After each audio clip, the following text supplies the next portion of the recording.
آقا علیہ السلام نے فرمایا ہلاکت ہے اس کے لیے جو میرا قیامت کے دن بھی دیدار نہیں کر سکے گا۔ یہ بھی عائشہ نے فوراً پوچھا یا رسول اللہ وہ کون ہے بدبخت؟ آپ علیہ السلام نے فرمایا بخیل ہے وہ شخص، بخیل کہتے ہیں عربی میں کنجوس کو، کنجوس ہے وہ شخص۔ کہ حضور کون کنجوس کون بخیل؟ ارشاد فرمایا جس کے سامنے میرا ذکر ہو اور وہ مجھ پر درود نہ پڑھے۔ اب ذرا غور کیجئے، نبی پاک کا نام سننا ہے یا سرور کائنات صلی اللہ تعالی علیہ وسلم کا نام لینا ہے تو پھر درود پڑھنا ہے، وہاں کنجوسی نہیں کرنی ہے۔ اچھا اب تو کنجوسی اور بخل کی عجیب عجیب ایگزامپلز آ گئی ہیں۔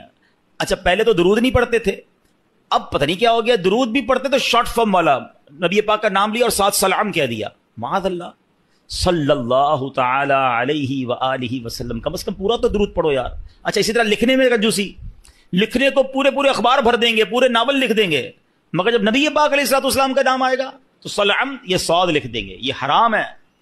درود بھی پورا، لکھنا بھی پورا ہے اور پڑھنا بھی پورا ہے۔